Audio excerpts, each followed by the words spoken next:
وَإِذَا تُلِيَتْ عَلَيْهِمْ آيَاتُهُ زَادَتْهُمْ ایمانا، کہ جب اہل ایمان کے سامنے اللہ کی آیات کی تلاوت کی جاتی ہے ان کا ایمان بڑھنے لگتا ہے۔ جو تینوں امام ہیں نا، امام مالک، امام احمد بن حنبل اور امام شافعی رحمہم اللہ تعالی، وہ یہ کہتے ہیں کہ ایمان گھٹتا بھی ہے اور بڑھتا بھی ہے، اور دلیل میں یہی قرآن کی آیت پیش کرتے ہیں کہ دیکھو قرآن کہہ رہا ہے کہ جب یہ کوئی اللہ کی آیات سنتے ہیں، جنت جہنم کے تذکرے سنتے ہیں، نبی کی صحبت میں بیٹھتے ہیں، ان کا ایمان بڑھنا شروع ہو جاتا ہے، اور جب نہیں بیٹھتے تو ظاہر ہے ایمان کم ہونا۔ حدیث سے بھی یہ بات ثابت ہے۔ حضرت حذیفہ رضی اللہ تعالیٰ عنہ ایک دفعہ اپنے گھر سے دوڑتے ہوئے نکلے اور کہنے لگے حضرت حنزلہ نافقہ حنزلہ، حنزلہ تو منافق ہو گیا۔ لوگوں نے پوچھا کیا ہوا بھائی، کیوں منافق ہو گئے؟ انہوں نے کہا ہم نبی کی محفل میں ہوتے ہیں تو ہمارا ایمان ایسے ترقی کر رہا ہوتا ہے، ایسے جذبات، ایسی کیفیات، اور جب اپنے بیوی بچوں میں ہوتے ہیں تو وہ ہماری کیفیات نہیں ہوتی، تو یہ تو منافقت ہے، ادھر کچھ ادھر کچھ۔ تو نبی نے ان کو تسلی دی، بھائی یہ تو نیچرل ہے، یعنی یہ کوئی منافقت کی بات نہیں ہے۔ فرمایا وہی 100% ہر وقت تمہاری کیفیات رہیں تو فرشتے تم سے کلام کرنا شروع کر دیں۔ تو ان احادیث سے، ان آیات سے کیا استدلال کیا باقی ائمہ کرام نے کہ ایمان بڑھتا بھی ہے اور گھٹتا بھی۔ امام ابو حنیفہ کی رائے یہ کہ نہ ایمان بڑھ سکتا ہے نہ گھٹ سکتا ہے، سمجھ رہے ہیں نا؟ وہ کہتے ہیں ایمان جب تک 100% نہیں ہے، 100 میں 100 ایمان نہیں ہے، اس وقت تک آپ مومن نہیں۔ 1% کم ہو گیا تو کافر، کیونکہ شک پیدا ہو گیا نا۔ جو شک کرنے والا ہے وہ مومن نہیں ہوتا۔ آپ کو 100% یقین ہونا چاہیے جنت جہنم کا، تبھی تو ہے نا کوئی شخص آپ سے آ کے پوچھے کہ کیا واقعی محمد صلی اللہ علیہ وسلم اللہ کے آخری سچے نبی؟ آپ کہیں یار ہے تو، لیکن تھوڑا سا ڈاؤٹ ہے مجھے۔ تو یہ جملہ اگر آپ نے کہا تو آپ یہ کہتے ہی کیا ہو جاؤ گے؟ اسلام سے خارج۔ آپ کو یہ کہنا پڑے گا مجھے 100% چڑھتے سورج کی طرح یقین ہے کہ محمد صلی اللہ علیہ وسلم اللہ کے آخری نبی۔ اسی وجہ سے علماء نے یہ بھی مسئلہ بیان کیا، اور یہ بھی امام حنیفہ سے ہی منقول ہے، کہ اگر کسی نے نبوت کا دعویٰ کیا اور کوئی اس کے پاس تحقیق کے لیے چلا گیا کہ تو سچا نبی ہے یا نہیں، تو یہ جانے والا بھی کافر ہو جائے گا، اس لیے کہ اس کو ختم نبوت میں شک پیدا ہو گیا، تبھی تو تحقیق کر رہا ہے۔ کہ نبی نے ایک آخری نبی ہونا اتنی متواتر دلائل سے ثابت ہے کہ اب اس میں تحقیق کا راستہ ہی اللہ نے بند کر دیا۔ کوئی بھی کہے نا نبی ہے، بھائی جھوٹ بول رہا ہے، بس کتنے معجزے دکھا دے۔ تو ختم نبوت، نبی کی نبوت، جنت جہنم، ان پر 100% ایمان کا ہونا ضروری ہے۔ اور آپ کو پتا ہے جو 100% ہوتی ہے وہ 101 نہیں ہو سکتا۔ 100% کا مطلب 100 میں 100، تو اس سے اوپر کوئی درجہ ہی نہیں ہے۔ یہ جو ہم کہتے ہیں نا 200%، یہ تو مبالغتاً مجازاً کہہ رہے ہوتے ہیں، ورنہ 100% سے اوپر کوئی درجہ ہے ہی نہیں۔ جب ہے ہی نہیں تو وہ بڑھ کیسے سکتا ہے؟ نہیں یاری بات میرا خیال ہے سمجھ کہ بھئی ایک لیمٹ ہے نا۔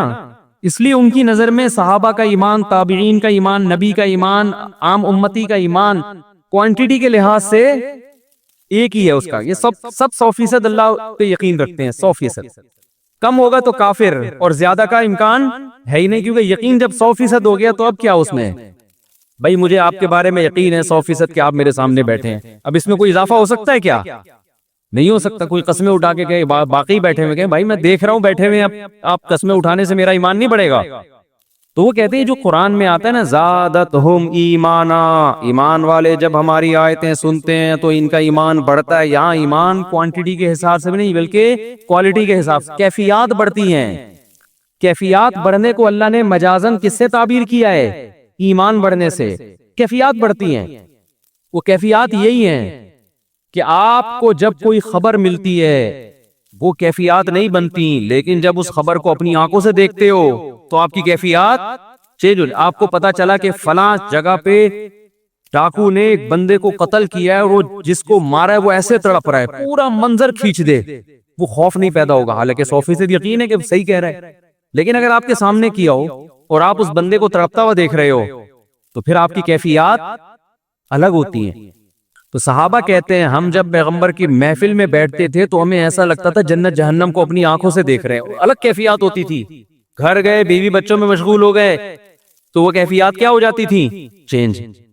تو اس سے صاف پتہ چلتا ہے کہ کہ موٹیویشن کے لیے، عمل کا جذبہ پیدا کرنے کے لیے اللہ اور اس کے وجود پر یقین یا جنت جہنم پہ یقین کافی نہیں ہے، وہ کیفیات پیدا کرنی پڑے گی کہ جنت کی لالچ پیدا ہو جائے، راج ٹپکنا شروع ہو جائے، دل کی دھڑکن تیز ہو جائے، اور جہنم کا ایسا خوف ہو کہ دل کپ کپانے لگے، پھر عمل ہوگا۔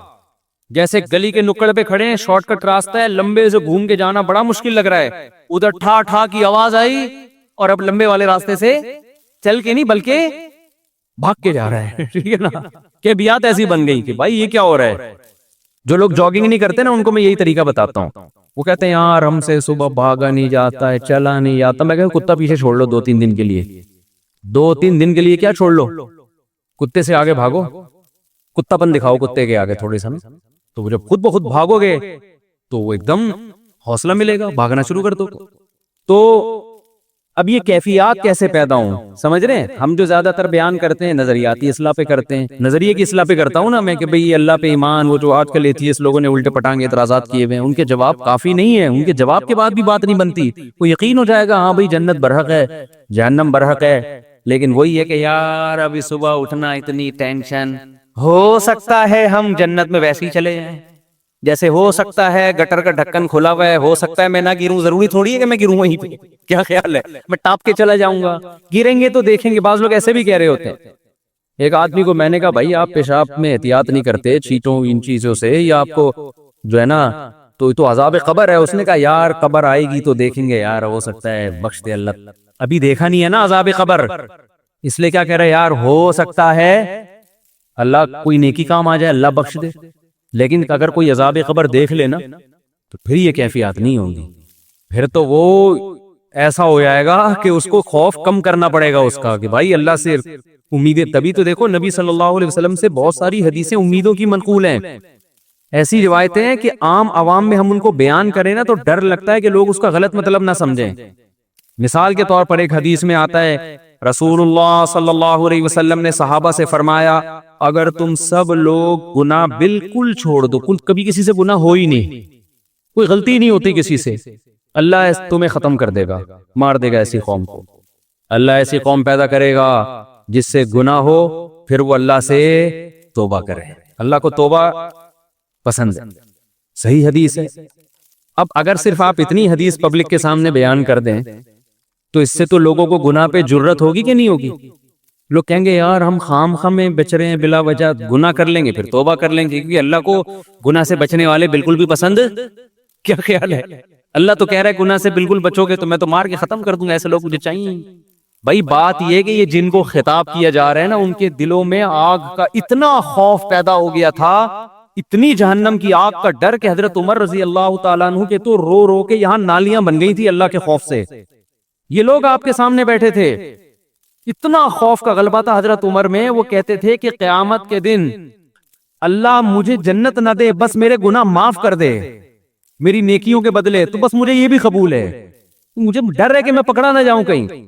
حضرت ابو بکر پہ ایسا خوف کا غلبہ، گھاس کا تنکا اٹھا کے کہتے کاش میں گھاس کا تنکا ہوتا، میں مٹی ہوتا، انسان نہ بنتا تاکہ حساب نہ ہوتا۔ ایسا ان کے دماغوں پہ ایک حساب کتاب کا خوف مسلط تھا، لیکن یہ کیفیت ان کی بھی ہر وقت نہیں ہوتی تھی، تو ایسے لوگوں سے امکان تھا کہ کوئی چھوٹا موٹا گناہ ہو جائے، تو جب ہو جاتا پھر وہ کیفیت بحال ہوتی تو ان کو خوف کا بہت غلبہ، اتنا خوف کہ اس سے انسان عمل میں پیچھے، مایوسی پیدا ہونے لگتی ہے کہ یار ہم تو نیک بن ہی نہیں سکتے، چھوڑو جنت میں جانے کی۔ جیسے ایک آدمی کو پتا ہے میں کامیاب ہو ہی نہیں سکتا تو وہ امتحان کی تیاری کرنا چھوڑ دیتا ہے، تو ایسے لوگوں کو کیا کہا جاتا ہے؟ بیٹا کوئی بات نہیں، اس دفعہ ترقی پاس ہو گئے، اگلی دفعہ کراچی میں تو یہ تسلیوں پہ ہی چل رہا ہے سارا سیٹ اپ، بیٹا کوئی بات نہیں اس دفعہ نمبروں سے رہ گئے۔ اب ایک پڑھنے والا قابل بچہ ہے، آپ کو پتا ہے محنت کر رہا ہے، سی اے کے پیپر دے رہا ہے، سی اے کے پیپر پہلی دفعہ میں نہیں ہوتا، اس میں فیل ہوتے ہوتے ہی انسان پہنچتا ہے، تو پہلا پیپر دیا اس میں نمبر کم آ گئے، 2 نمبروں سے رہ گیا،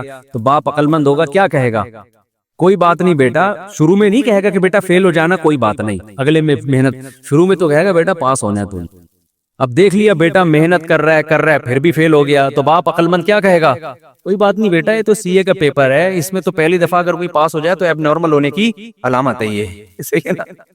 ہاں اس کا مطلب اس کا دنیا میں پڑھائی کے علاوہ کوئی کام ہی نہیں ہے۔ جو نارمل لوگ ہوتے ہیں نا وہ فیل ہو کے آگے جاتے ہیں، میں بتا دوں آپ کو، میں میں جب میٹرک میں تھا نا، میٹرک تک ہم لوگ بڑے اچھے اچھے نمبر آتے تھے. میرے بھائی نے کہا یہ پاس ہونے کا شوق صرف میٹرک تک ہی ہوتا ہے، فرسٹ ایئر سیکنڈ ایئر سے بندہ فیل ہونا شروع. واقعی پھر الحمدللہ اللہ نے بڑا نوازا. فرسٹ ایئر میں 2-3 پیپر مشکل تھے، ہم نے چھوڑ دیا کہ سیکنڈ ایئر میں دیں گے، اس کو اکٹھے دے دیں گے. تو اور ذہین لوگ مشکل سے ہی پاس ہوتے ہیں، یہ بھی میں آپ کو بتا دوں، ان کا دماغ ادھر ادھر چلتا بہت ہے. لڑکیاں جو پڑھائی میں اتنی آگے ہیں نا، یہ ذہین ہونے کی علامت نہیں ہے، یہ ان کی فکر کیا ہوتی ہے، وہ محدود ہوتی ہے نا. ان کو پڑھائی ہے تو پڑھائی. آدمی کے پاس تو اتنے مسئلے ہیں، وہ چھوڑو بھی کیا کیا مسئلے آپ لوگ کے، وہ تو گھومتا رہتا ہے اس کا دماغ.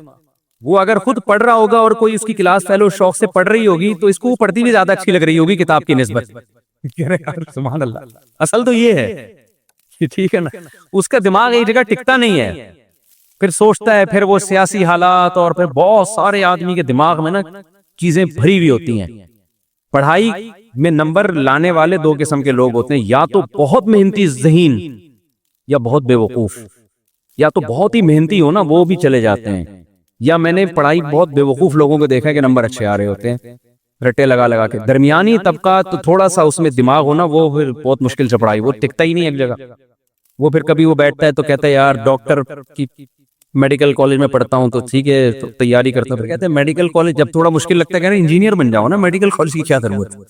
اگلے دن وہ کہتا ہے چلو انجینئرنگ پڑھتا ہوں. پھر کہتے ہیں انجینئرنگ چھوڑو، بزنس میں دیکھو کتنا پیسہ ہے یار. اگلے دن یہ ہمارے یہاں لڑکے بیٹھے ہوئے پلان بنا رہے ہوتے ہیں، پھر وہ بزنس کی طرف آئے گا، پھر کہتے ہیں ان سب چھوڑو، 4 شادیاں کرو، رزق خود بخود آئے گا. مفتی صاحب کا بیان ہے، آخر میں یہاں کے اینڈ ہوتا ہے، ٹھیک ہے کہ یار شادیاں کرو، بچے پیدا کرو. اللہ کہتا ہے شادیاں کرو، رزق خود بخود چھپڑ پھاڑ کے آئے.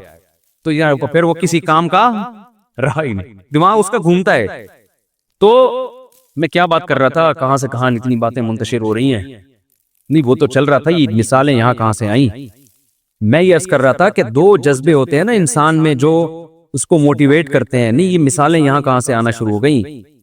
ہاں میں عرض کر رہا تھا کہ دیکھو نبی صلی اللہ علیہ وسلم نے کن صحابہ کو یہ حدیث بتائی. میں سی اے کی مثال دے رہا تھا کہ یار ایک پیپر رہ گیا تو باپ کیا کہتا ہے کہ بیٹا یہ تو سب کے رہ ہی جاتا ہے، یہ تو سب کا رہتا ہے، کوئی بات نہیں اگلے میں ٹرائی کر لینا. تو صحابہ کی حالت یہ تھی کہ وہ گناہ کو، حضرت عبداللہ بن عباس کہتے ہیں ہم نبی کے دور میں کوئی کسی سے گناہ ہو جاتا نا تو ہمیں ایسا لگتا تھا جیسے کوئی پہاڑ ہے ہمارے اوپر گرنے والا ہے، ایسا اللہ کا خوف ہوتا تھا. اب خود دیکھو نا، ایک صحابی سے زنا ہوا، نبی سے آ کے کہہ رہے ہیں کہ مجھے رجم کریں، پتھر مار کے ہلاک کریں.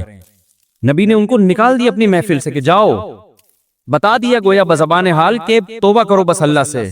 تسلی نہیں ہو رہی، دوبارہ آئے، یا رسول اللہ آپ مجھ پہ حد جاری کریں. عورت بھی ایسا کر رہی ہے، عورت کا دل تو بہت کمزور ہوتا ہے، وہ تو پتھر مارنا اس کے لیے مشکل ہے. وہ یہ منظر نہیں دیکھ سکتی کہ لوگ کسی کو پتھر مار رہے ہوں، اور وہ نبی کے پاس صحابی آ رہی ہیں، یا رسول اللہ مجھ سے زنا ہو گیا، آپ مجھ کو رجم کریں. نبی نے ان کو بھیج دیا واپس، جاؤ. انہیں اشارہ کر دیا کہ بھئی اللہ سے توبہ کرو. دوبارہ آئیں، چوتھی بار آئیں تو نبی نے کہا کہ تمہیں حمل ہے، واپس چلی جاؤ. وہ اگر دوبارہ نہ آتی نبی ان کے پیچھے کسی کو نہیں بھیجتے. کتنا خوف، بچہ جن لیا، بچہ لے کر آئیں، یا رسول اللہ اب اس کی جان ضائع نہیں ہوگی کیونکہ بچے کا کیا قصور تھا، آپ مجھے رجم کریں. نبی نے فرمایا اگر تمہیں رجم کر دیا تو اس بچہ تو ماں کے بغیر یہ اس کی تربیت ہی نہیں ہو سکے گی، یہ تو روٹی پانی کا محتاج ہے. دوبارہ چلی گئی. ہمیں بھی جوش پیدا ہوتا ہے گناہ سے توبہ کا 2 منٹ کے لیے، اس کے بعد ختم. کتنا ڈیلے کیا نبی نے ان کو کہ یہ واپس نہ آئیں. وہ واپس آئیں، بچے کے ہاتھ میں روٹی کا ٹکڑا کہ یہ خود کھاتا ہے. اب پھر ان کو رجم کیا، جنازہ پڑھایا نبی نے. حضرت عمر نے عرض کیا یا رسول اللہ ایک عورت نے زنا کیا، آپ جنازہ پڑھا رہے ہیں. تو نبی نے فرمایا لقد تابت توبۃ لو قسمت بین 70 من اہل المدینہ لوسعتهم. اے عمر اس نے ایسی پیاری توبہ کی ہے کہ اگر مدینہ کے 70 کبیرہ مرتکب گناہ گاروں میں اس کو ڈیوائیڈ کیا جائے نا تو ہر ایک کی بخشش کے لیے کافی ہو جائے. 70 آدمیوں کی توبہ اس ایک نے کی ہے، اکیلی نے.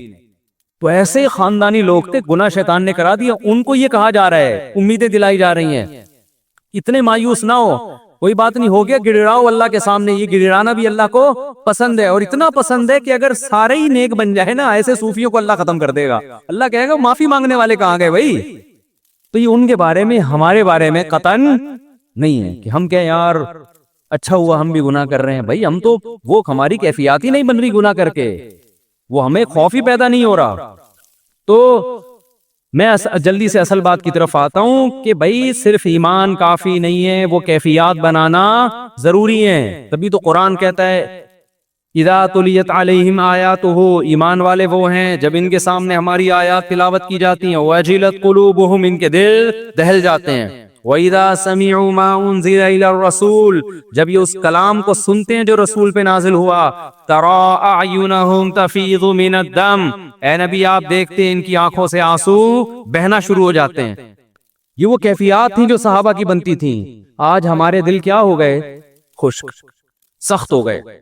قرآن کہتا ہے نا فَوَيْلٌ لِّلْقَاسِيَةِ قُلُوبُهُمْ, جن کے دل سخت ہو گئے, نصیحت کی بات ان کے دل پہ اثر نہیں کر رہی. اچھا دیکھو قرآن بار بار دل کا ذکر کر رہا ہے, دماغ کا ذکر نہیں کر رہا. حالانکہ بات جاتی کہاں ہے؟ پہلے دماغ میں جاتی ہے, لیکن قرآن تذکرہ کس کا کر رہا ہے؟ دل کا. وجہ اس کی ہے کہ دماغ میں جب جذبات بنتے ہیں نا تو فوراً اثرات کہاں آتے ہیں؟ دل پہ آتے ہیں.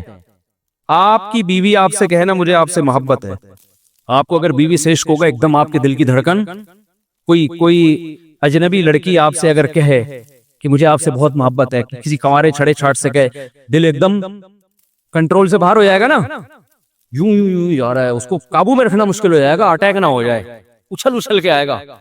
تو اثر دماغ پہ ہو رہا ہے یا دل پہ ہو رہا ہے؟ دل پہ ہو رہا ہے, دل ہلے گا اس کا. لیکن بیوی صبح سے شام بولتی رہے کہ مجھے آپ سے محبت ہے, آدمی کہتا ہے کوئی تیرے اس کے علاوہ وہ کام نہیں ہے. وجہ کیا ہے؟ وہ جذبات کیا ہو گئے؟ ختم. تو دماغ تو ہلے گا, دل پہ اتنا سا بھی اثر نہیں ہو, اور اگر ہوگا بھی تو الٹا ہوگا, یعنی الٹا اثر. جیسے کوئی خاتون شادی سے پہلے کہہ دیتی نا آئی ہیٹ یو, تو وہ والا اثر ہوگا, اس میں جو دل ہلتا نا یہ والا ہلنا شروع ہو جائے گا, اس طرح کا دل ہلتا ہے.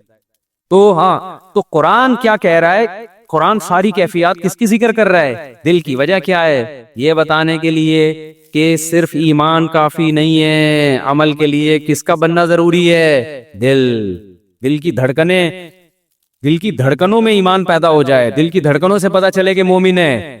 اب سوال وہی میں جلدی سے جواب دے دیتا ہوں, بہت سوال کر لیے کہ یہ کیفیات پیدا کرنا ضروری ہے, یہ نہیں تو پتا چل گیا نا. یہ صحابہ کرام میں یہ کیفیات تھیں, تبھی میدان جنگ میں تلواریں چل رہی ہیں. اور ایک صحابی نے منت مانی تھی, اللہ دوبارہ جنگ ہوئی تو دیکھ میں کیا کرتا ہوں. جب دیکھا جنگ چھڑ رہی ہے, یہ کھجور کھا رہے تھے, انہوں نے کہا چلو کھجور ختم کر کے جنگ میں جاتا ہوں. لیکن کہا کہ جنت قریب کھڑی ہوئی ہے بھائی, جنت میرے سامنے, اللہ کی قسم یہ کھجور کھانے کا زمانہ بہت طویل ہے, اتنی دیر میں جنت, نہ ابھی جاؤں گا. اور لڑے اور اللہ کی راہ میں شہید ہو. اور ہماری جو جنت پہ کیفیات بنتی ہیں, جنت پہ بیان سن لیا, یہ نہریں ہیں, یہ حوریں, تھوڑا سا خیال آتا ہے اچھا ٹرائی کر کے دیکھتے ہیں, تو ایک دن بمشکل اٹھے گا جیسے قبر سے مردے کو اکھاڑا جا رہا ہے, فجر میں آ کے کھڑا ہو جائے گا فجر میں. بس اس کے بعد پھر 6 مہینے تک مارکیٹ سے شارٹ, ورنہ تو یہ بھی نہیں ہوگا. تو دم میں آگ لگانے کے لیے علماء کہتے ہیں 2 کام کر لیں. آپ سمجھتے ہو کیا کر لیں؟ 2 کام. ایک استحضار, جس چیز کو انسان بار بار سوچتا ہے نا وہ آپ کے لاشعور کا حصہ بننا شروع. وہی مثال دیتا ہوں, آپ کھڑے ہوں اور وہی گٹر کھلا ہوا ہے, لوگ کہہ رہے ہیں نہیں جاؤ, آپ وہاں کھڑے ہو کر تھوڑی دیر سوچیں, بیٹا ذرا سوچ لے, اگر گیا اور پاؤں اندر آیا تو تھوڑا سا کوئی یوٹیوب پہ ویڈیو لگا کے گٹر میں گرتے ہوئے لوگوں کی دیکھ لے. تو دیکھ نہیں سکتا, سوچ تھوڑی دیر. جب بہت زیادہ سوچیں گے نا, آہستہ آہستہ آپ کی وہ کیفیات بننا شروع, آپ کے دل میں خوف پیدا ہونا شروع. آپ ماشاءاللہ 130 کلو کے ہو گئے, گول ہو گئے, اب آپ لمبائی چوڑائی آپ کی کیا ہو گئی؟ برابر. مٹھائی کے لڈو آپ کے سامنے رسگلے پڑے ہوئے ہیں, کسی نے کہا یہ رسگلے, دوسرے نے کہا بھائی تو اپنا موٹاپا دیکھ, شوگر ہو سکتی ہے, بلڈ پریشر ہو سکتا ہے.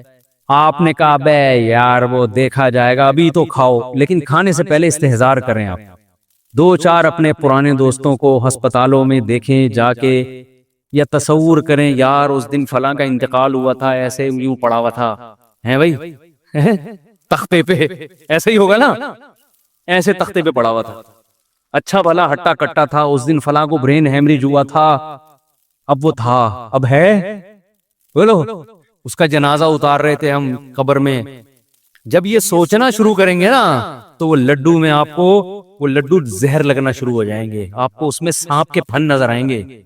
سمجھ رہے ہو کہ نہیں سمجھ رہے؟ سانپ کے پھن نظر آئیں گے اس کے. اگر جتنا سوچو گے اتنا وہ زہر لگے گا، اتنا زہر لگے گا. تو مریضوں کا جب انسان سوچتا ہے نا بے وہ بھی ان کے ساتھ یہ ہو گیا، ان کے ساتھ، سوچتا ہی نہیں ہے تو پھر پھوڑتا چلا جائے گا. یقین تو ہے کہ ایسا ہوگا لیکن استہزار نہیں ہے، اس کو کہتے ہیں استہزار. استہزار کا مطلب حاضر کرنا کسی چیز کو، دماغ میں لائیں اس کو. علماء کہتے ہیں 24 گھنٹے میں ایک ٹائم نکال کے نا سوچا کریں، ایک دن پھٹے پہ لیٹا ہوا ہوں گا میں، موت کا یقین سب کو ہے، استہزار نہیں ہے. سب کو پتا ہے مریں گے. کوئی آپ کو آگے کہتے ہیں مریں گے تو کون سی کوئی نئی معلومات دے رہا ہے، پتا ہے مریں گے، کیا کروں میں مریں گے تو چل آج فلم دیکھنے چلتے ہیں. لیکن اگر تھوڑی دیر کھوپڑی استعمال کرنا ہے بیٹا، اس کا مطلب پتا ہے کیا ہے مریں گے کا، تھوڑی دیر سوچ لیں. ایک دن پھٹے پہ لیٹا ہوا ہوں گا. ہمارے حضرت سے جب ہم بیعت ہونے گئے نا تو حضرت سے بیعت ہو گئے ہم، حضرت نے وعدے کیے نماز پڑھیں گے، یہ کریں گے. حضرت نے ایک عمل بتایا، فرمایا روزانہ 5 منٹ کسی بھی ٹائم پہ یہ سوچنا ہے کہ ایک دن میں پھٹے پہ لیٹا ہوا ہوں گا اور مجھے غسل دیا جا رہا ہو. دائیں کروٹ لٹاؤ جی مفتی طارق مسعود صاحب. اس وقت مفتی بھی مشہور نہیں تھے. طارق صاحب کو دائیں طرف لٹاؤ، ادھر سے پانی بہاؤ. ڈر لگ رہا ہے کہ نہیں لگ رہا؟ اس لیے نہیں لگ رہا کہ میں لیٹا ہوا ہوں، آپ لیٹو گے بتا. ابھی مجھے لگ رہا ہے، آپ کو تھوڑی لگے گا. آپ بھی اتنے ہوشیار ہو، میرے بارے میں سوچ رہے ہو کہ پھٹے پہ. میں آپ کو اس لیے اپنی مثال دے رہا ہوں کہ اپنے بارے میں سوچو. سمجھ رہے ہو؟ آپ بھی نا شیطان کہتا ہے اچھا یہ بھی لیٹے ہوئے ایک دن پھٹے پہ، تو آپ یہاں لیٹے ہوئے نہیں ہوگے پھٹے پہ. تو سوچو اپنے بارے میں. کسی کا نام سعید ہے، کسی کا نام وسیم ہے، وہ سوچے وسیم تو ایک دن کہاں ہوگا. خدا کی قسم یہ اتنی بڑی حقیقت ہے نا، دنیا میں الطاف بھائی کراچی آ سکتے ہیں، طرف مقدمہ چل سکتا ہے، لیکن ایسا ہو نہیں سکتا. یہ پاکستان میں مہنگائی ختم ہو سکتی ہے، کشمیر آزاد ہو سکتا ہے، یہ سب ممکن ہے. ایسا ہو نہیں سکتا کہ آپ پھٹے پہ نہ لیٹیں.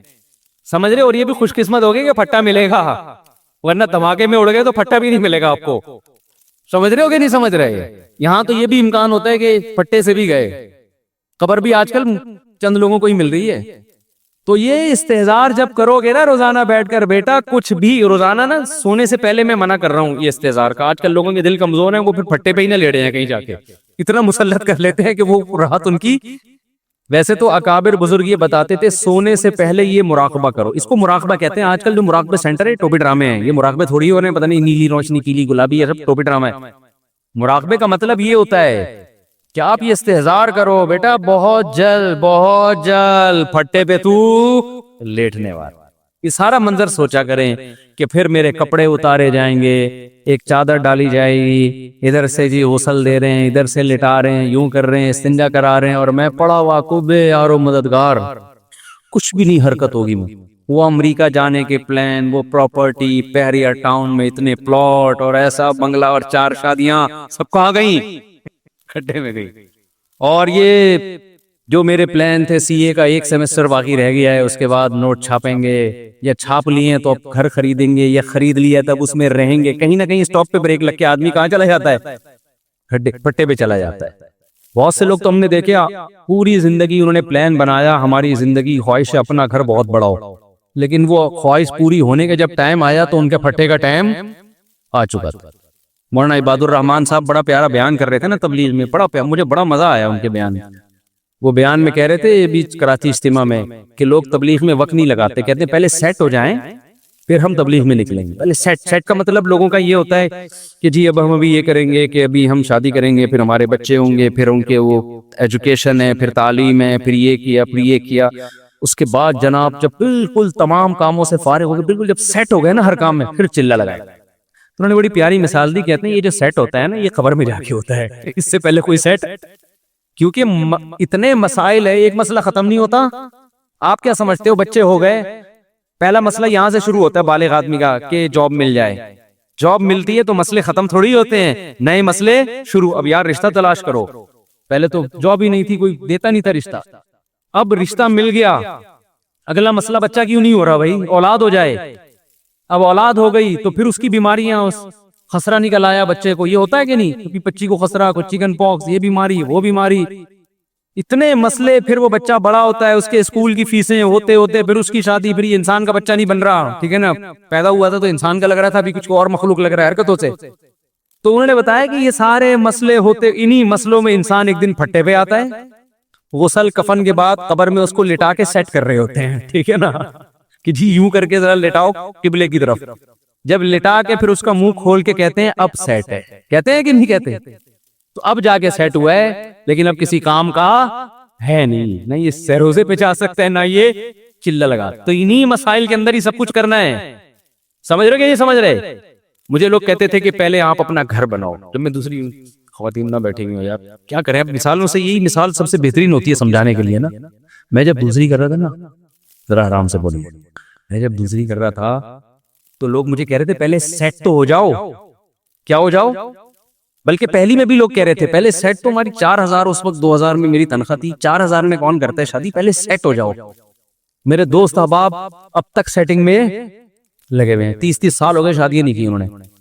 میں کہتا تھا سارے کام اکٹھے ہی ہوں گے، شادی بھی اکٹھی ہے، سیٹنگ بھی ہم اپنی جو مالی لحاظ سے اپنی سیٹل ہونے کی بھی کوشش، بچے بھی ساتھ ساتھ ہی ہوتے رہے. لوگ کیا کرتے ہیں، شادی ہو گئی بچے نہیں ہوں، پہلے ہماری آمدن اتنی ہو جائے. نہیں بھائی، یہ سب چیزیں کیا ہیں ساتھ. پھر ہم نے کہا اب دوسری کر لیتے ہیں. مجھے یاد ہے ایک ہمارے خاندان کی خاتون ہے، انہوں نے کہا اپنا گھر تو بنا لو، پیسے بچا کے بیٹا اپنا گھر بنا لو پہلے، پھر کرتے رہنا. ہم نے کہا سارے کام کیا ہوں گے ساتھ ساتھ ہی. تو ہوتے رہے سارے کام، بچے بھی ہو ہی رہے نا. اگر میں یہ سوچ کے بیٹھ جاتا پہلے سیٹ، تو جب ہم وہی ہے نا کہ جب بادام تھے، جب دانت تھے تو کھانے کے لیے بادام نہیں تھے، جب بادام کا انتظام ہوا تو منہ میں کھانے کے لیے. کتنے لوگ ہیں جو بیچارے سیٹ ہوتے ہوتے اب ان میں جذبے ہی ختم ہو گئے، ان کو سمجھایا جائے کہ اب کل کہہ رہے شوق ہی نہیں تھا. تو سارے مسئلے ہر دین بھی لوگ پتہ ہے کیا کرتے ہیں، یار ہم نا ابھی، میں نے لوگوں کو اکثر نوجوانوں کو میں کہتا ہوں یار تم سے اگر گناہ نہیں چھوٹ رہا نا، کوئی عادت پڑ گئی، لت پڑ گئی، تم تبلیغ میں 4 مہینے کے لیے نکل جاؤ. اس کا فائدہ یہ ہوگا 4 مہینے تک تم یہ گناہ نہیں کرو گے، عادت چھوٹ جائے گی. پتہ کیا کہتے ہیں، وہ کہتے ہیں اچھا پھر ایسا ہے کہ پہلے ہم یوں کر لیں، پھر یوں کر لیں، پھر یہ کام ہو جائے، پھر یہ کام ہو جائے، پھر یوں ہو جائے، اور اس دوران جی بھر کے گناہ کر لیں، اس کے بعد ہم جائیں گے. میں کہتا ہوں کبھی بھی نہیں جاؤ گے، قیامت آ جائے گی نہیں جاؤ. جاتا وہی ہے جو چلا جاتا ہے، سمجھ رہے ہیں نا، جاتا وہی ہے جو چلا جاتا ہے، جو نہیں گیا نہیں گیا. انگلش میں نا ہی ایونٹ ایسا ایونٹ کہ وینٹ ایونٹ. کسی نے کراچی والے بندے سے پوچھا کہ وہ گیا ایسا گیا کہ گیا ہی گیا، اس کا انگلش میں ترجمہ کرو. اس نے کہا ہی ایونٹ ایسا ایونٹ کہ وینٹ ہی ایونٹ. تو کیا ہے، وہ کیفیات پیدا کرنا ضروری. وہ استحضار سے تو روزانہ 5 منٹ نکال کے موت کا تصور کرنا ہے. بار بار یہ دنیا مسافر خانہ ہے، رہنے کی جگہ بولو نہیں، سب مٹی ہے بھائی، مریں گے، پھٹے پہ لیٹے ہوئے ہوں گے تھوڑے دنوں میں. پھر بتاؤ اگر برے اعمال کیے ہوں گے تو آگے قبر کا حال کیا ہوگا. پھر حضرت عمر رضی اللہ تعالیٰ عنہ کا جب شہادت ہوئی نا تو انہوں نے کہا کہ مجھے جلدی دفنانا، اس لیے کہ اگر میں برا ہوا تو ایک بوجھ اپنے سر سے اتارو گے، اچھا ہوا تو مجھے میرے انجام تک جلدی پہنچاؤ. آگے قبر میں تو مومن کے لیے جنت کے باغات میں سے باغ ہے، وہ مومن چاہتا ہے جلدی پہنچوں میں اپنے منزل کی طرف. فروح و ریحان و جنت نعیم. تصور کریں موت کا وقت ہوگا، اللہ کہتے ہیں برے لوگوں کی روح نکالتے ہیں سخت فرشتے، اور نیک لوگوں کی روح اچھے فرشتے نکالتے ہیں. یہ تو میں نے واقعات بھی سنا ہے نا، کچھ لوگوں کے اپنے موت کے وقت کے مشاہدات ہیں. میں نے تو بیان میں بتایا تھا، بھی نہیں دوبارہ بتاؤں گا، لمبی بات ہو جائے گی. ہم نے شہداء کے خون کی خوشبو اللہ کی قسم اپنی ناک سے سونگھی ہے، اپنی ناک سے سونگھی، اور ہمارے بہت سارے ساتھیوں نے سونگھی، میں اکیلا نہیں ہوں. تو کتنی موٹیویشن ملتی ہے یار، ایک یہ انجام بھی ہے. اور اگر خدا نہ خواستہ زنا کرتے ہوئے موت آ گئی، چوری کرتے ہوئے بھی لوگ مرتے کہ نہیں مرتے. ہم ایک دفعہ کہیں ماڑی پور سے آ رہے تو ایک کھمبے پہ چور چپکا ہوا ہے، بجلی کا کوئلہ بنا ہوا ہے. وہ صبح کے وقت نا یہ جو تاریں ہوتی ہیں نا کاٹنے کے لیے کہیں گیا اور چپک گیا. کتنی بری موت ہے یار، اس کے ایسے کے خون سے خوشبو آئے گی؟ بولو نا. تو انجام بھائی اچھا انجام، کون نہیں چاہتا کہ میرا انجام اچھا ہو. آگے قبر ہے ہزاروں سال، تو یہ بار بار سوچنا ہے. اس سے کیا ہوگا، ایمان کے ساتھ ساتھ کیفیات بننا شروع. جب بہت زیادہ سوچے گا نا یہ، تو آہستہ آہستہ نماز میں دل لگنا شروع. یا جانا کدھر ہے، ہم نے اللہ کے پاس جانا ہے، تو پہلے سے آگے کھڑے ہو جاؤ، پہلے سے دوستی لگا لو اللہ سے. مزہ آئے گا نماز میں. دوسرا کام کیا, یہ بہت لمبا ٹاپک ہے, اس کو میں کبھی کسی اور وقت اور ڈیٹیل سے بیان کروں گا کیا کیا کرنا چاہیے. دوسرا کام جو کرنے کا ہے وہ ہے تذکرہ.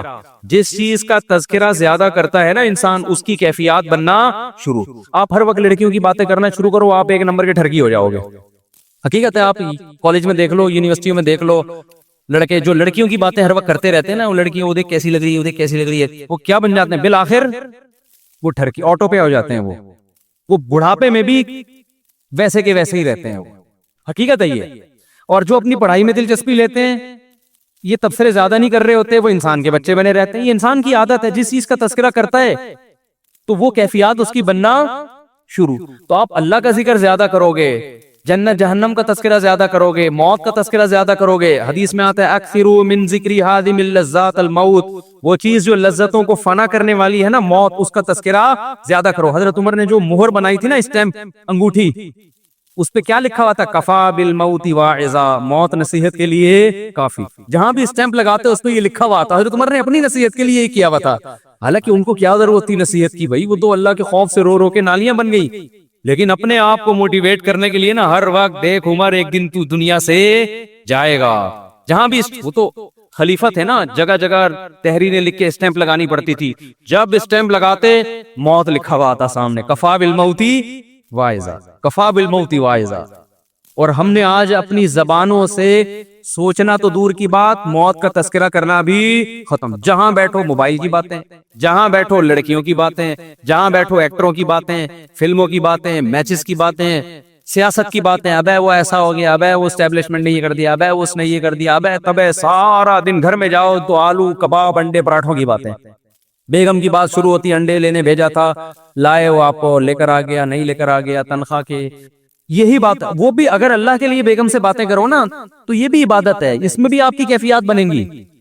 ایک خاتون نے بتایا کہ میرا میاں اتنا نیک آدمی ہے, تعریف کر رہی تھی اپنے میاں کی, کوئی غلط الزام نہیں لگایا, یہ اس خاتون کے ایک نمبر ہونے کی دلیل. کہہ رہی اتنے نیک کہ ہر وقت اللہ اللہ ہی کرتے رہتے ہیں, گھر بیٹھ مجھ سے بات ہی نہیں کرتے, گھر میں آئیں گے صبح و شام اللہ کا ذکر.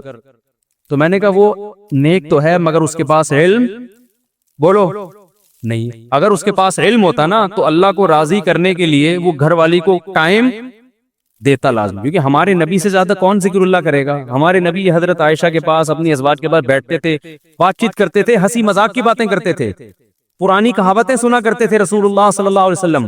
حالانکہ فرضی کہاوتیں بھی ہوتی ہیں ان میں. تو جو کام اللہ کے لیے کریں گے اس میں تو کیفیات بنتی ہیں, جو اللہ کے لیے نہیں ہوگا اس میں اللہ کی محبت نہیں بنتی. تو جب اللہ کا تذکرہ یا اللہ کو راضی کرنے کا عمل زیادہ ہوگا, تو آہستہ آہستہ وہ کیفیات بننا بولو شروع. دیکھو رمضان میں زیادہ انسان اللہ کے قریب ہوتا ہے نا, وجہ کہ روزہ رکھ رہا ہے سارا دن, تراویح پڑھ رہا ہے, کچھ نہیں تو دوسرے مہینوں کی نسبت تھوڑا بہت اللہ کا نام زیادہ لے لیتا ہے اپنی زبان. تو یہ اور زیادہ ہو جائے تو وہ کیفیات اور زیادہ بننا شروع. اس لیے صبح و شام کی تسبیحات ہیں, یا عام محفلوں میں انسان اللہ کی بات زیادہ کرے. ہر وقت دنیا کے تذکرے, بزنس کے, کاروبار کریں, وہ بھی ضرورت ہے معاشرے کی, لیکن تھوڑا سا اللہ کا بھی تو تذکرہ زبان پہ لے کر آئیں. اور موت کا تذکرہ تو بہت زیادہ بڑھا دیں. خاص طور پہ جو پراپرٹی میں دلچسپی لینے والے لوگ ہیں نا, ذاتی مکان, ذاتی بنگلے, ان کو تو چاہیے ہر وقت قبر قبر کرتے رہا کریں. کیونکہ جتنی دنیا کی محبت پراپرٹی والوں میں ہوتی ہے, ذاتی گھر والوں میں, اتنی کرائے کے گھر والے میں نہیں ہوتی. وہ تو بار بار میرا مکان, میرا مکان, میرا گھر, میری. دیکھو اتنا موٹا سریا ڈالا میں نے اس میں, اور اتنا یہ ایسی دیوار. وہ تو اس کو اگر فرشتہ آگے بولے نکل لے, وہ کہے گا سالے 5 کروڑ کا میں نے گھر بنایا ہے بھائی. تو چھپڑے میں رہے, شیٹوں میں رہ رہا ہے, اس کو فرشتہ کیا نکل لے, وہ کہے کہ شاید وہاں کچھ اچھے حالات ہوں بھائی, نکل لیتے ہیں بڑے آرام سے. کیا خیال ہے؟ غریب آدمی کے لیے مرنا اتنا مشکل نہیں ہے. سارا مسئلہ کس کے ساتھ ہے؟ دولت مندوں کے ساتھ. وہ ہزار اس کے بنگلوں سے ان کی روح نکلنا بڑا مشکل کام ہے بھائی. وہ ان کو تو ہر وقت قبر قبر قبر, اور وہ بالکل بھی قبر کی بات, غریب تو پھر بھی کر رہا ہوتا ہے, امیر بالکل قبر کی باتیں نہیں کرتا. اس سے اس کے دل میں دنیا کی محبت, بٹ کیفیات دنیا کی بنتی ہیں, اللہ کی نہیں بنتی, قبر کی نہیں بنتی. صحابہ کرام میں بعض ایسے کروڑ پتی تھے, حضرت عثمان تو بہت مالدار تھے. کیفیات کیسی تھیں؟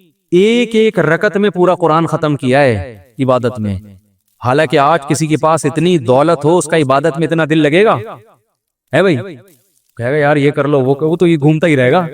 تو صحابہ کرام میں جو بڑے بڑے مالدار تھے, ایسے عبادت کے ان کے جذبے, دعاؤں میں تو یہ کیفیات زبان کے تذکرے سے بنتی ہیں اور بار بار سوچنے سے. اللہ ہم سمجھنے کی عمل کی توفیق عطا فرمائے.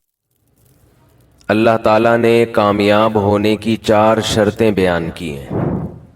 یہ تو میں کئی بار بیان میں بتا چکا ہوں، لیکن آج اس میں سے ایک شرط کو لے کے چلوں گا میں انشاءاللہ. پہلے میں اس کا خلاصہ پیش کر دوں کہ وہ 4 شرطیں کیا ہیں. وَمَنْ أَرَادَ الْآخِرَةَ، پہلی شرط اللہ نے بیان کی کہ کسی بھی کام میں آپ کا ارادہ آخرت ہونا چاہیے. پچھلے ہفتے بیان اس پہ چلا تھا کہ ایک صحافی نے بیان دیا تھا کہ مسلمان علماء، مسلم اسکالرز آخرت کی باتیں کرتے کرتے لوگوں کو دنیا سے غافل کر دیتے ہیں. اگر ہم ہر وقت جنت جہنم ہی کی بات کریں گے تو ہم ترقی کیسے کریں گے؟ یعنی مسلم اگر اسی میں لگے رہیں گے آخرت میں جنت جہنم، دعا، تہجد، روزے، زکوٰۃ، صدقہ، فطرانہ، یہی ہوتا ہے نا، تو مسلمان تو پھر ترقی میں دوسروں سے پیچھے رہ جائیں گے. آپ غیر مسلموں کے پاس جاؤ، جیپنیز کے پاس جاؤ، کتنی ترقی کی انہوں نے. تو کبھی جاپانیوں کو سنا اللہ رسول کی بات کرتے ہوئے؟ بولیں کیا ہو گیا؟ تو کتنی ترقی کر لی. چنگ پونگ بول بول کے اتنا آگے نکل گئے. صحیح طرح سے بات کرتے تو پتہ نہیں کہاں پہنچتے. اگر تمیز سے بات کرتے جیپنیز تو پتہ نہیں کہاں پہنچتے. چنگ پونگ کر کر کے کہاں پہنچ گئے. چائنا میں کبھی آپ نے سنا اللہ رسول کی بات ہوتی ہو؟ بولو، کہیں بھی نہیں. چاں چوں چوں چیں کرتے کرتے کہاں پہنچ گئے. لیکن کبھی اللہ رسول کی بات نہیں، کبھی قرآن و سنت کی بات نہیں، کبھی داڑھی کی بات کی چائنا والوں نے. کبھی کہا کہ نظر کی حفاظت کرو ہیں؟ کبھی کہا کہ باپ کے سامنے اف کرنا اتنا بڑا گناہ ہے، آخرت میں جہنم میں جاؤ گے؟ کبھی سنا؟ مذہب نہیں ہے، کہاں سے کہاں پہنچ گئے. یہ بیان پچھلے ہفتے میں لے کے چلا تھا، ابھی مجھے یاد آیا. تو اس پہ میں نے کافی لمبی بات کی تھی، تو کچھ اور مثالوں سے میں اس کو تھوڑا سمجھا کے پھر آگے چلتا ہوں. امریکہ میں آپ نے کبھی قرآن و سنت کی بات نہیں سنی ہوگی. جنت جہنم، 27ویں رات، شب برات، بلکہ مردوں کو نہ غسل دیتے ہیں نہ کفن دیتے ہیں. وہ بھائی ایک موت ہے، مر گیا تو بس ٹھیک ہے، ایک نیچرل پروسیس ہے. لوگ پیدا بھی ہوتے ہیں اور مرتے بھی ہیں، تو اتنا پروٹوکول غسل دے کے بس چھوڑو نکالو. یہ تو شکر ہے چائنا جیسی ترقی نہیں کی امریکہ نے، ورنہ چائنیز تو کہتے ہیں پروٹین سے بھرا ہوا انسان ہے، کھا لو. کیا خیال ہے بھائی؟ جب قبر میں جائے گا تو کیڑے کھائیں گے نا، تو کیڑوں سے بہتر نہیں انسان کے کام آ جائے. جب مر گیا تو اب کیا کرنا ہے اس کو پروٹوکول دے کے؟ آپ کہہ سکتے ہیں کھانے میں تو توہین ہے، تو تمیز سے کھاؤ، پھر توہین نہیں ہوگی. ٹھیک ہے، شہد لگا کے کھاؤ اس کے اوپر. ابھی کہہ نہیں رہے چائنا والے، لیکن اندر اندر یہ ان کے ہاں یہ ہوتا ہے.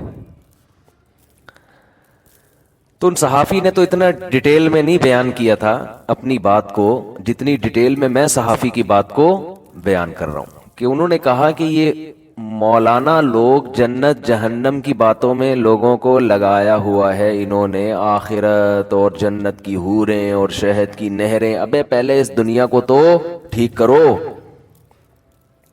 گورا اس دنیا کو فوکس کر رہا ہے، جس کی وجہ سے کہاں سے کہاں پہنچ گیا.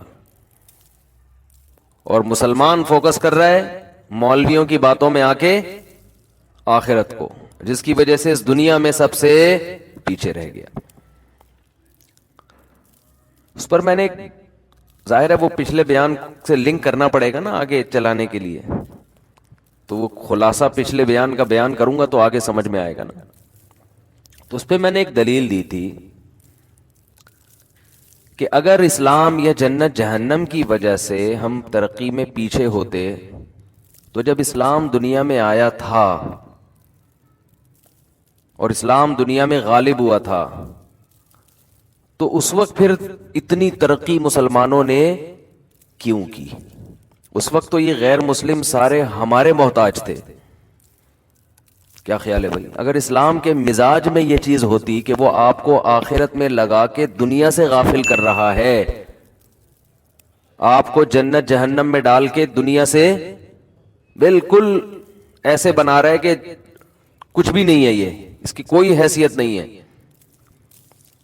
تو پھر تو بغداد میں جو یونیورسٹی اور کوفہ میں لوگ دنیا سے آیا کرتے تھے علم حاصل کرنے کے لیے، اور مختلف موضوعات پر 400 ہزار کتابیں ہوا کرتی تھیں، مسلمان سائنٹسٹ تھے، اور انگریز یہ بات لکھنے پر مجبور ہوئے کہ اگر مسلمان سائنٹسٹ نہ پیدا ہوتے تو آج ہم ترقی کے جس نقطے پر پہنچے ہوئے ہیں آج سے 500 سال کے بعد یہاں پہنچتے.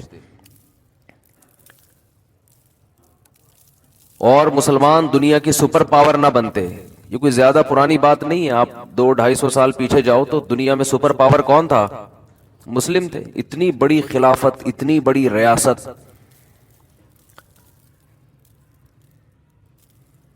کیسی جنگیں لڑی ہیں مسلمانوں نے، بحری بیڑے تیار کیے.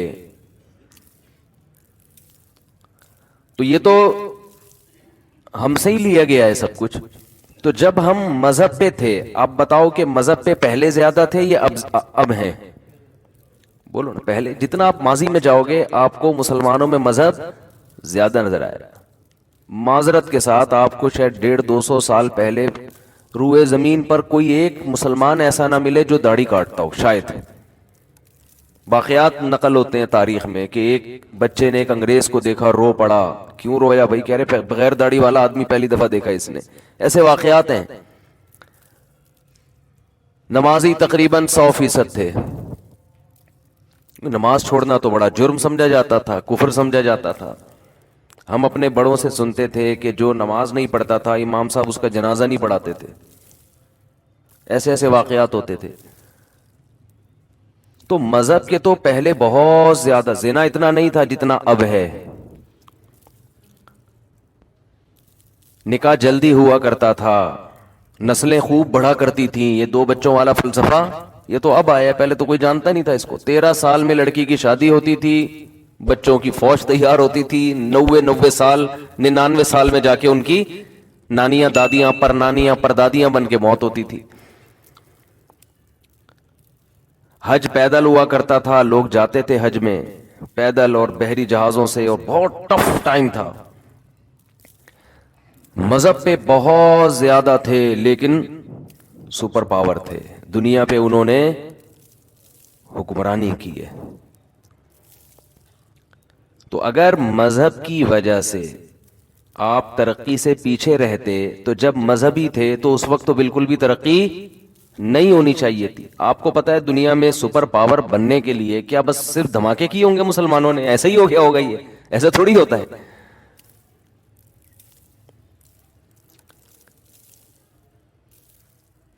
تو گڑبڑ کیا ہوئی ہے مسلمانوں کے ساتھ جس کی وجہ سے مسلمان تنزل کا شکار ہو رہے ہیں؟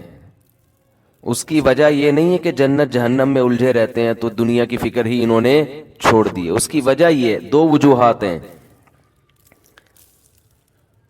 کہ پہلی بات تو یہ کہ جنت جہنم میں الجھ ہی نہیں رہے ہیں.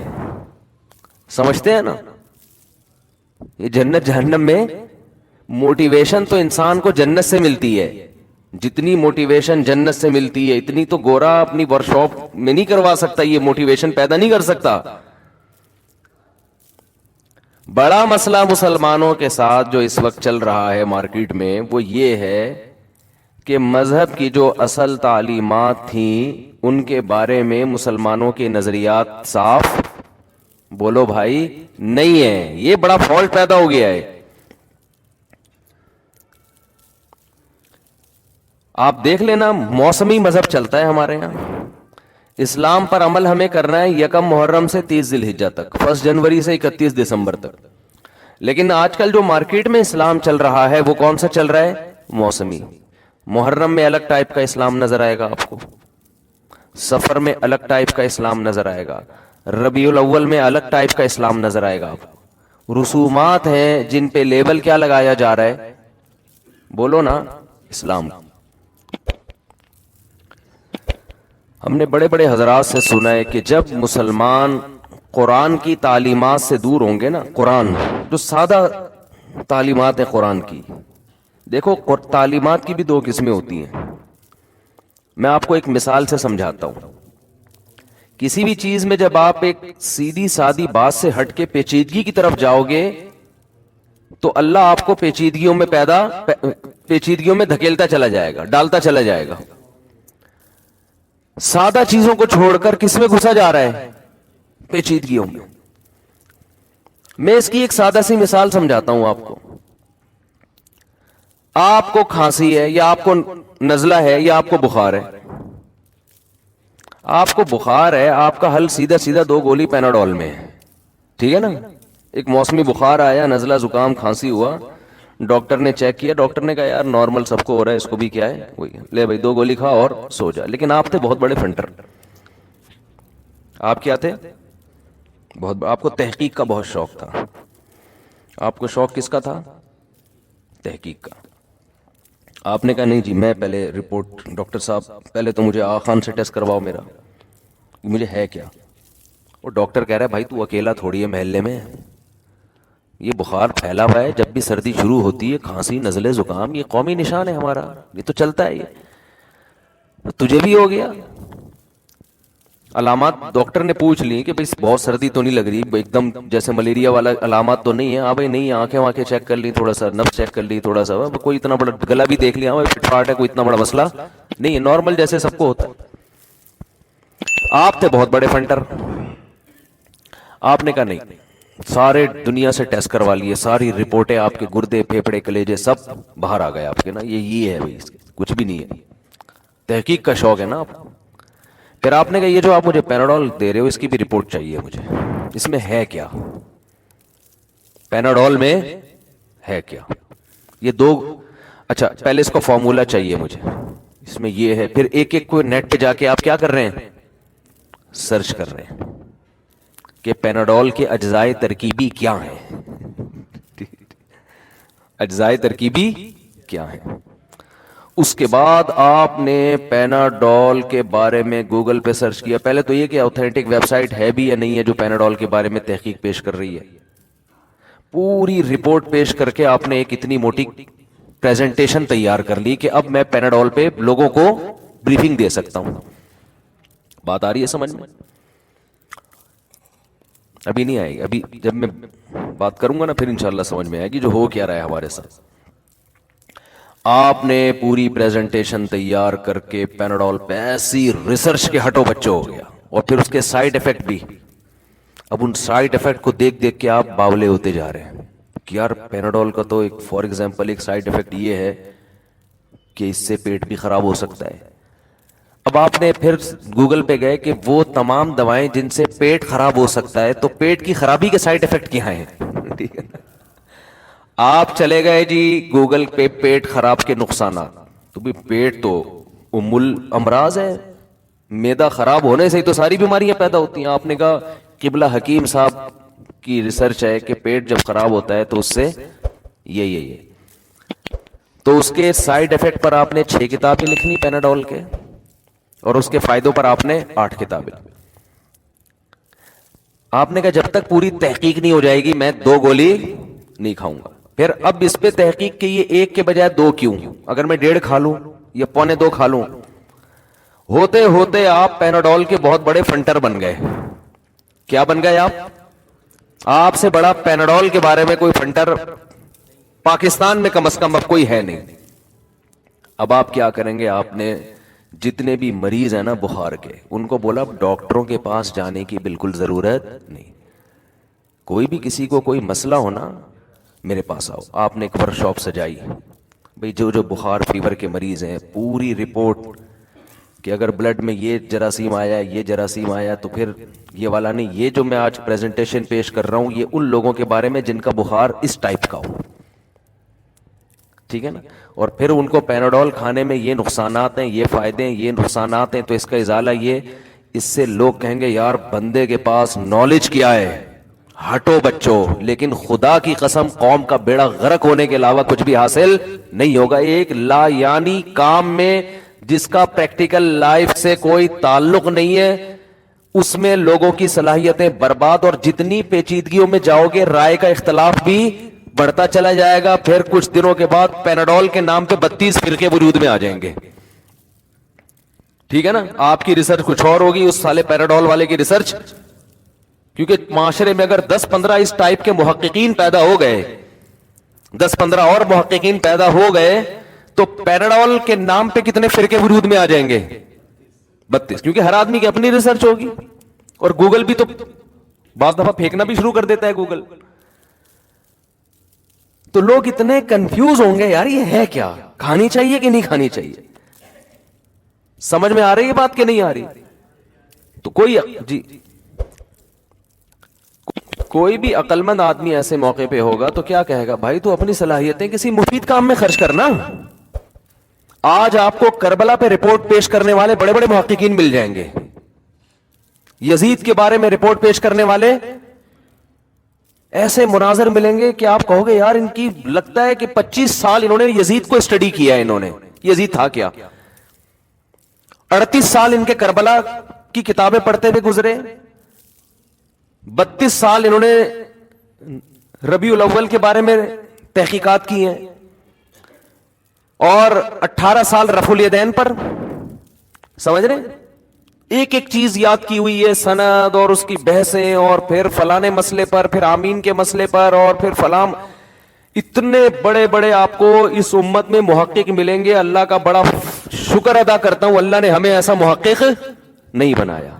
میں تو جب مدرسے میں آیا نا تو اللہ سے دعا کرتا تھا کہ اے اللہ، میں دیکھ رہا تھا نا حالات کو، اے اللہ میرا علم ایسی چیزوں میں ضائع نہ ہو جائے جن کا امت کو اور ہماری ذات کو کوئی فائدہ نہیں ہے. کیونکہ ہم جب مدرسے میں آئے نا، ہمارا پہلا سال تھا، ہم نے ایک دعا پڑھی، وہ دعا مجھے بڑی خاندانی لگی، حدیث سے ثابت ہے وہ دعا، اللہم انی اعوذ بک من علم لا ینفع. اے اللہ میں سے علم سے تیری پناہ مانگتا ہوں جو فائدہ نہ پہنچائے. نالج کا ہونا کمال نہیں ہے، ایسی نالج کا ہونا کمال ہے جس کا آپ کی پریکٹیکل لائف سے کوئی فائدہ ہو.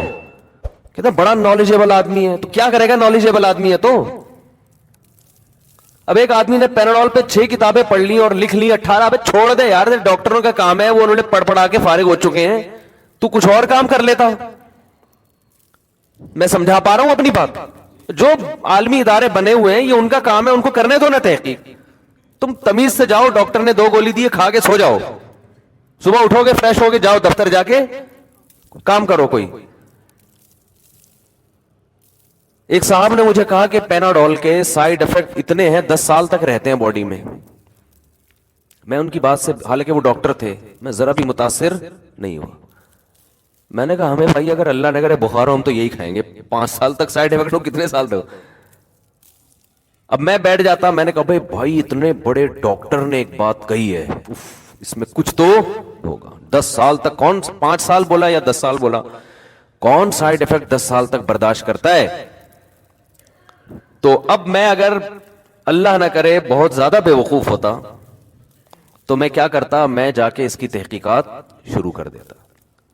تو میں ہنسا، میں نے کہا اچھا ماشاءاللہ، بس زیادہ ان سے الجھا بھی نہیں. نہیں جی ڈاکٹر صاحب یہ آپ نے کیسے کہہ دیا 5 سال تک، باقی تو سارے ڈاکٹر نہیں کہتے. تو وہ آگے کوئی اپنی بات سے رجوع کرتا ہے، وہ دلائل دینا شروع کر دیتے. جب وہ دلائل دیتے مجھے آتا غصہ، ابے سارے ڈاکٹروں کو بیوقوف بہ رہے ہیں.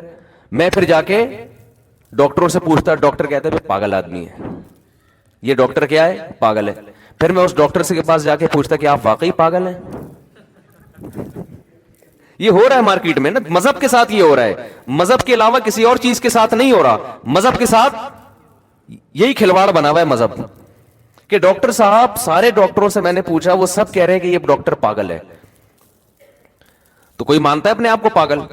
وہ کہتا ہے میں ثابت کر کے دکھاؤں گا، اب تو ایسی کی تیسی میں ثابت کر کے دکھاؤں گا. پھر وہ مجھے لنک بھیجتا ویب سائٹ کے، پھر وہ بتاتا. اب ہمیں نہیں پتا یہ اوتھینٹک لنک ہے بھی کہ نہیں ہے, مستند ہے یا نہیں ہے, پہلے اس کے مسترد ہونے کی 6 مہینے بحث چلتی, اور درمیان میں ہم لٹک کے, میں سمجھتا ہوں رسے سے لٹک کے میں مر چکا ہوتا کہ یار پتہ ہی نہیں چل رہا بخار میں کھانا کیا ہے ہم نے. بخار تو ایسی چیز ہے ہر آدمی کو ہو ہی جاتا ہے. تو یہ مذہب کے ساتھ کھلواڑ کیا بنا ہوا ہے. اس لیے میں لوگوں سے کہتا ہوں بھائی سیدھا سیدھا الحمد سے لے کے والناس تک جو قرآن کی بیسک تعلیمات ہے نا ان کو فالو کرنا شروع کر دو. کل ہم نے رات کو غامدی صاحب کا کوئی کلپ سنا, اتنی موٹی بات کو اتنا پیچیدہ کر کے ایکچولی کر کے یوں کر کے وہ پورا ہی کچمبڑ ہی نکال دیا اس کا. کتنی کنفیوژن پیدا کر رہے ہو یار آپ لوگوں کے دلوں میں اسلام کی بیسک چیزوں کے بارے میں. ہر چیز میں آپ نے گھمایا ہوا ہے باتوں کو. ایک منکرین حدیث آئے, پرویزی فرقہ ہے نا جو حدیث کے منکر ہیں, وہ حدیث کو نہیں مانتے, کہتے ہیں قرآن ہے حدیث ہے ہی نہیں. حالانکہ جو قرآن کو مانتا ہے اس کو حدیث کو ماننا پڑے گا. قرآن ہی حدیث کو فالو کرنے کا حکم دے رہا ہے, لیکن ان کو کچھ زیادہ فنڈر وہی پیناڈول کی تحقیق کی ہوگی انہوں نے. تو مجھے کہنے لگے حدیث کچھ نہیں. میں نے کہا بھائی اگر حدیث کو بیچ سے نکال دو گے تو قرآن میں تو نماز کا حکم ہے, طریقہ نماز کا قرآن نے بیان نہیں کیا, تو پھر نماز پڑھنے کا طریقہ آپ بتاؤ قرآن میں کیا ہے. وہ کہہ رہے ہیں یہ جو نماز آپ لوگوں نے فرض کی ہوئی ہے نا, اب یہ پیناڈول کی تحقیق جب ایک عام آدمی کرے گا نا تو اس کی پھر ریسرچ یہ ہوگی, اس طرح کی ایسی باتیں کرے گا کیونکہ بیس ہی نہیں ہے کوئی علم کی. میں اگر میڈیکل سائنس کی کتابیں براہ راست پڑھنا شروع کر دوں تو میں ڈاکٹر نہیں بن جاؤں گا, میں میڈیکل سائنس کا بیڑا غرق کر دوں گا. ایک پروسیس کے تحت گزر کے انسان اس قابل بنتا ہے کہ وہ ان کتابوں کو سمجھ سکے. تو وہ مجھے کہنے لگے کہ یہ جو وضو کا طریقہ بیان, یہ جو نماز ہے نا, یہ اصل میں یہ نہیں ہے جو یہ مولوی لوگ کر رہے ہیں. مولویوں نے اپنی دکانیں چلانے کے لیے مسجدوں میں لوگوں کو جمع کیا ہوا ہے. اصل میں 5 ٹائم گیدرنگ ہے ایک فلاحی ریاست کے قیام کے لیے. 5 ٹائم گیدرنگ ہے تاکہ 5 وقت مسلمان جمع ہوں اور ایک فلاحی ریاست کے قیام کی میٹنگ ہو. میں نے کہا بہت زبردست پیناڈول کے بارے میں آپ کی تحقیق ہے بھائی.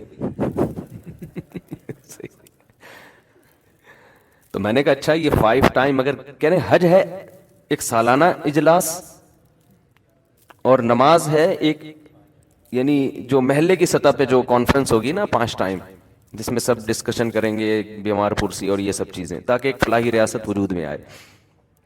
میں نے کہا اچھا پھر اس سے پہلے وضو کا حکم کیوں ہے, وضو کا حکم کیوں ہے کہ پہلے وضو کرو. تو ریاست جب 5 ٹائم میٹنگ کے لیے ویسے ہی آگے بیٹھ جاؤ بھائی, اگر کوئی پہلے سے ہی صاف ستھرا ہے تو کیا ضرورت ہے وضو کرنا. آپ دفتر وضو کر کے جاتے ہو یا ویسے جتنی گیدرنگ ہوتی ہے کہ وضو کر کے جاتے ہو. تو کہہ رہے یہاں وضو کا مطلب سمجھیں. ترقی کریں گے مسلمان جو صلاحیتوں کو تو کس چیز میں ابے تجھے تو ابھی آگے جانے کا ٹائم ہے. جو مسائل حل ہو چکے ہیں ان کو چھوڑ دو. یہ رفع الیدین کے مسئلے, آمین کے مسئلے حل ہو چکے ہیں, رائے قائم ہو چکی ہے. کسی ایک کو فالو کرو, دوسری پہ طنز نہ کرو, آگے چلو, کچھ اور بھی کرنا ہے آگے جا کے. فقہا نے یہی تو کیا ہے, 1200-1300 سال پہلے ان مسائل میں بحث مباحثہ کر کے کتابوں میں لکھ دیا دوسرے کے احترام کے ساتھ. امت نے اسی کو فالو کیا اور کہا کہ اب انہی کی تقلید کرنی ہے, نئی تحقیق مارکیٹ میں لانے کی اجازت نہیں ہے. جو کہہ رہے نا میں محقق ہوں, میں کسی کی تقلید نہیں کرتا, سمجھ لو امت کا بیڑا غرق کر رہا ہے. یہ نئی تحقیق لائے گا مارکیٹ میں اور اپنا مقلد بنائے گا لوگوں کو.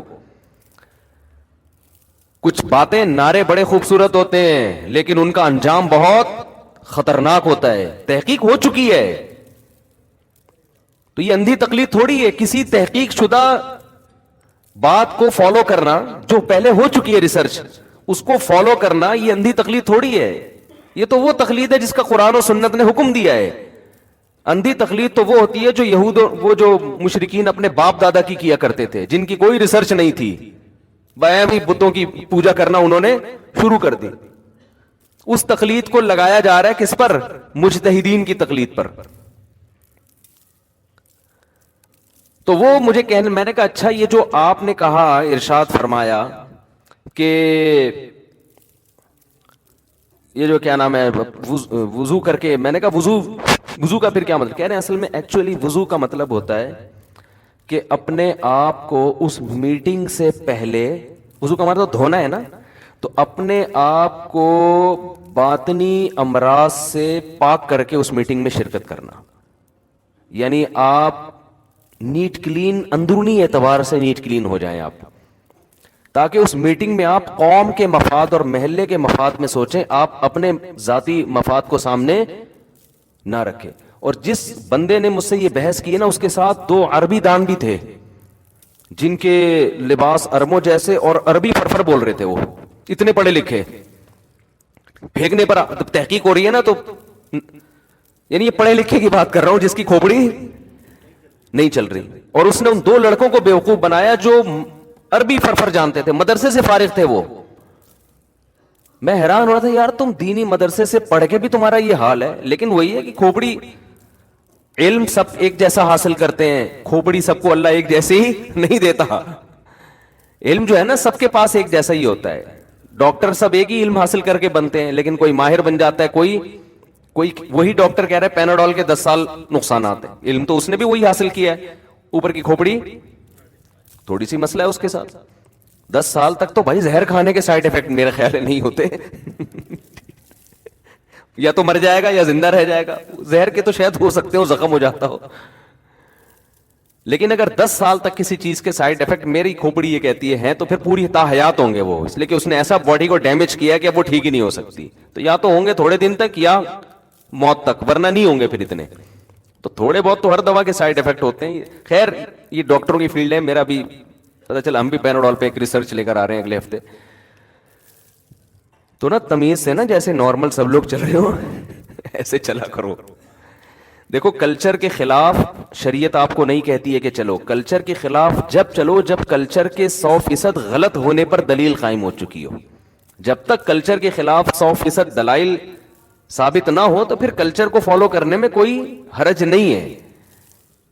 اگر کلچر 100% غلط نہیں ہے، بعض لوگوں کو ایک خامخواہ میں پبلک کے خلاف چلنے کا، کلچر کے خلاف چلنے کا، خاندان کی رسم و رواج کے خلاف چلنے کا بھی ایک کوئی بیماری ہو جاتی ہے کہ جو خاندان کہہ رہا ہے ہم نے اس کے اگینسٹ ہی جانا ہے. تو کیوں جانا ہے اگینسٹ؟ بھائی جو رواج ہے اسی کو فالو کر لو. ہاں اگر وہ رواج غلط ہو، اس کے نقصانات ہوں، پھر اس کے خلاف انسان کھڑا ہو. تو خیر میں نے ان سے کہا کہ وہ کہنے لگے کہ یہ جو وضو ہے نا، یہ اصل میں اپنے آپ کو اندرونی گندگیوں سے پاک کرنے کا نام ہے. اندرونی گندگیوں سے پاک کرنے، تاکہ اس مجلس میں جب آپ آئیں تو آپ کے دل میں دولت کی محبت، لالچ، ہوس، یہ غیر اخلاقی برائیاں نہ ہوں. یعنی اخلاقی برائیاں جسے کہا جاتا ہے، یہ نہ ہوں، تاکہ آپ محلے کی سطح پہ، قوم کے وسیع تر مفاد پہ آپ کام کر سکو.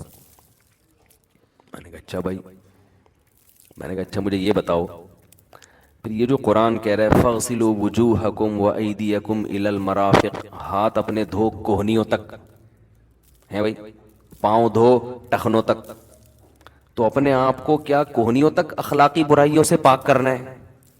جب یہاں تک انسان نے اخلاقی برائیوں سے اپنے آپ کو پاک کر لیا تو ادھر تک پہنچنے میں کتنا ٹائم لگتا ہے؟ کیا ادھر تک پہنچنے میں بھائی اخلاقی لحاظ سے جب پاک کرنا ہے تو پاؤں کو ٹخنوں تک کیوں؟ پاؤں کو سر کے بال تک اور سر کے بال کو پاؤں تک ہونا، پوری باڈی اخلاقی برائیوں سے پاک ہونی چاہیے. خیر وہ پھر دائیں بائیں کلابازیاں کھانے لگے نا، پھر پتہ نہیں کیا پھینکی ہوگی مجھے، یا ہم بھی ایک حد تک برداشت کرتے ہیں نا، انسان ہے. اب یہ تھوڑی کہ پھینکتا جا رہا ہے اگلا، پھینکتا جا رہا ہے ہم اس کو سنتے رہے، ہمیں بھی مجھے نہیں پتا پھر کیا ہوا، اس کہانی کا انجام کیا ہوا.